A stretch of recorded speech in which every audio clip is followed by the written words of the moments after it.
Hello guys, my name is Matthew, and in today's video I'm going to show you how you can create activity in Manatal.com.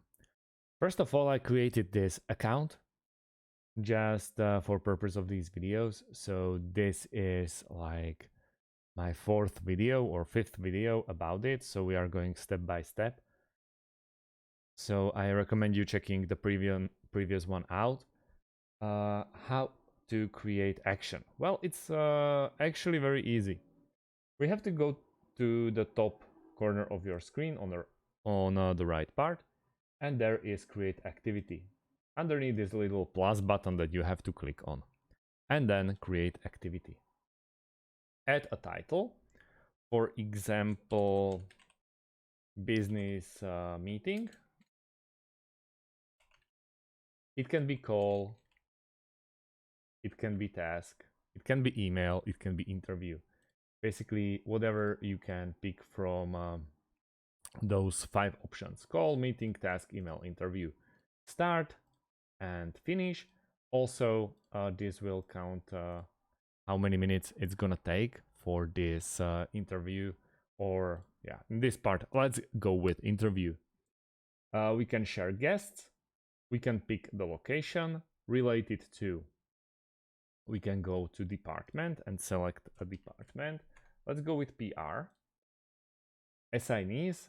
At the moment on this account I just created one person, so it's gonna be me.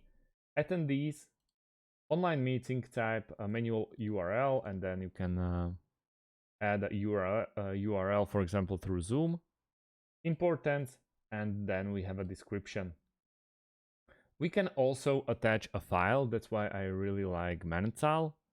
So if it's an interview and someone is invited to, for example, co-host the interview, but you are in the on a short notice, you can still upload an attachment, for example, PDF of a CV of a person who's going to be interviewed, or you can just add for some kind of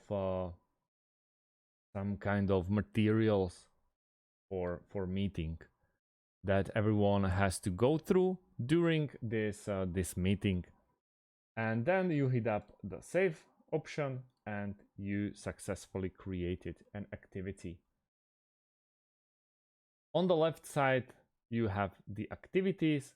We have business meeting, call, or text, created by Matt King, related to PR department. And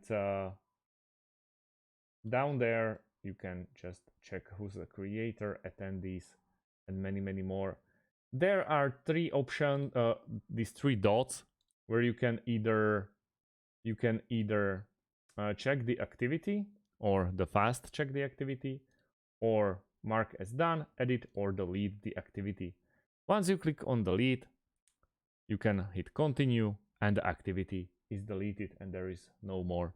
That's about it, guys. Thanks for watching and see you in the next one. Have a great day and goodbye.